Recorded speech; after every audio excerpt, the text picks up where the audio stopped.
മുഖ്യമന്ത്രി ചർച്ച. കേരളത്തിൽ AICCയുടെ സീക്രട്ട് ഒബ്സർവേഴ്സ്. 3 രഹസ്യ നിരീക്ഷകർ കേരളത്തിലെത്തും.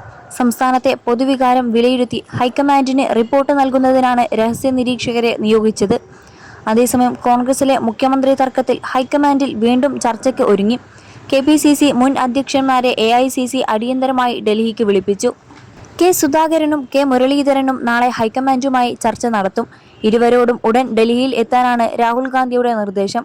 അതേസമയം വിളിപ്പിച്ചത് തീരുമാനം സുധാകരനെ ബോധ്യപ്പെടുത്താനെന്നാണ് സൂചന. ഈ ചർച്ച വിജയം കണ്ടാൽ ഉടനെ തന്നെ മുഖ്യമന്ത്രിയെ പ്രഖ്യാപിക്കും എന്നാണ് റിപ്പോർട്ടുകൾ. നിലവിലെ കാലതാമസം തന്നെ നേതാക്കൾക്കും അണികൾക്കും ഇടയിൽ അതൃപ്തിക്ക് കാരണമായിട്ടുണ്ട്.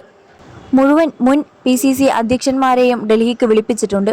സോണിയ, രാഹുൽ, പ്രിയങ്ക കൂടിക്കാഴ്ചയിലാണ് മുതിർന്ന നേതാക്കളോട് അഭിപ്രായം ചോദിക്കാമെന്ന് തീരുമാനമായത്.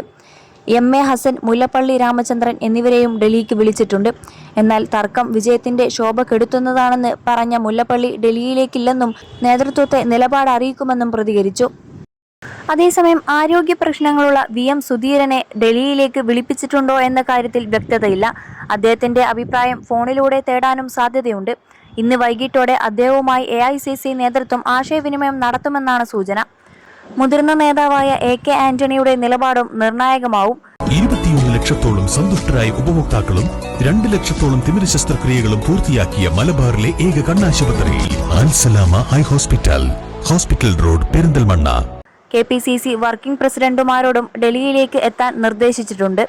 മുൻ KPCC പ്രസിഡന്റുമാരുടെയും മുതിർന്ന നേതാക്കളുടെയും അഭിപ്രായം അറിഞ്ഞ ശേഷം നാളെ വൈകിട്ടോടെ മുഖ്യമന്ത്രി സ്ഥാനത്തിൽ പ്രഖ്യാപനമുണ്ടാകും. KC വേണുഗോപാൽ എന്ന ഓപ്ഷനിലേക്ക് AICC നേതൃത്വം എത്തിയതിന് പിന്നാലെയാണ് സംസ്ഥാനത്ത് VT സതീശനായി വലിയ പ്രതിഷേധം ഉയർന്നത്. പ്രധാന ഘടകകക്ഷികളായ മുസ്ലിം ലീഗും കേരള കോൺഗ്രസ് ജോസഫ് വിഭാഗവും VT സതീശനെ പിന്തുണച്ചതോടെയാണ് AICC തീരുമാനം വൈകിച്ചത്. അതിനുശേഷം ഒരു സ്വകാര്യ ഏജൻസിയെ കേരളത്തിലെ സാഹചര്യം പഠിക്കാനായി നിയോഗിച്ചിരുന്നു. ആ ഏജൻസി ഇന്ന് റിപ്പോർട്ട് സമർപ്പിച്ചിട്ടുണ്ട്. കേരളത്തിൽ VT സതീശന് അനുകൂലമായ ഒരു സാഹചര്യം ഉണ്ടെന്നാണ് റിപ്പോർട്ടിലുള്ളത് എന്നാണ് സൂചന. അതിന് പിന്നാലെയാണ് മുതിർന്ന നേതാക്കളെ AICC നേതൃത്വം ഡൽഹിയിലേക്ക് വിളിപ്പിച്ചിരിക്കുന്നത്.